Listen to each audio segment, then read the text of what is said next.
Hello and welcome back to another video from the Principality of Novoladožje. Now, for you guys to understand better where my micronation comes from, where its roots are, how I got the idea for the name, for the flag, I'll explain all of this here.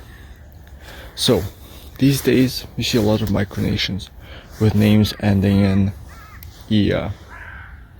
Now this is a very basic name used in the world by I'm assuming the majority of nations, but also has taken up like 95% of the micronations, and that's something I think is very tiring to see. You just pick a random word and put ia at the end of it, and that's just okay. Now, early on in the micronational community, this would have been, I'd say, more acceptable, since there weren't a lot of micronations around. There were a lot of more words to pick, but now just 90% of the micronations you see have this ending in ia. Just like a dime a dozen of them. So this is really something that I found on Creative, and although the first prototypes for my name had the ia ending, now I have resorted for a more creative type. Now, I'll explain the name, Novoladožje. It sounds foreign, and yes, it is. It comes from the Slavic languages. Nova means new. Ladožje comes from the lake Ladoga in northern Russia. Now, why would I pick this seemingly random lake?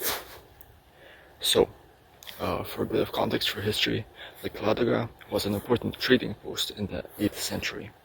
And it was basically from where the Rus civilization started that would grow to expand over the territories of modern Russia, Ukraine, and Belarus. So it was, I guess, a birthplace. It was a great trading post where the Slavs, the local Slavs, the Varangians or the Vikings, and Baltic peoples, the Baltic and Finnic peoples, traded and exchanged their goods. It was part of an important trading route, which was the route from the Varangians to the Greeks, which went directly through Russia and Ukraine, from the Baltic Sea to Constantinople. And this is why I picked the name. I really wanted to be like the new Lake Ladoga for to thrive around the different peoples in the area.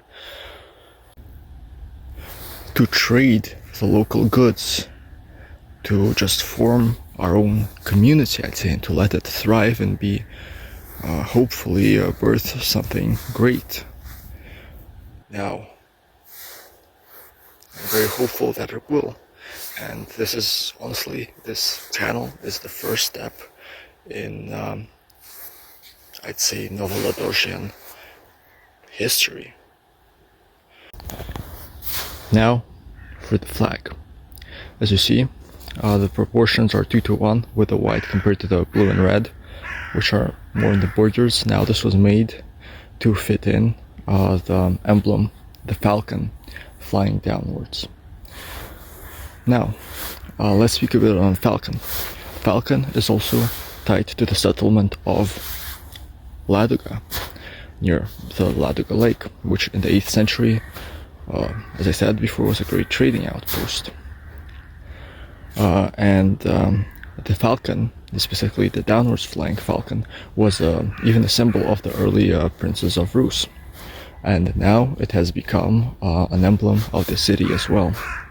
Now I took the liberty of placing it onto my flag right in the middle, with the proportions of the white background being quite big compared to the others, so that the falcon has place and doesn't intrude onto other colors or whatever. Now, blue, white, red, pretty basic colors for a nation, right?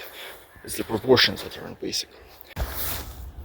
Now, of course, simplicity isn't the #1 goal of this flag, because obviously you see the falcon, that isn't too simple to draw, but it's a concept. It's a starting concept. It's a good concept. I've used many other symbols in my prototype flags. I tried using some crosses and some other symbols. I just tried to sometimes not use symbols at all.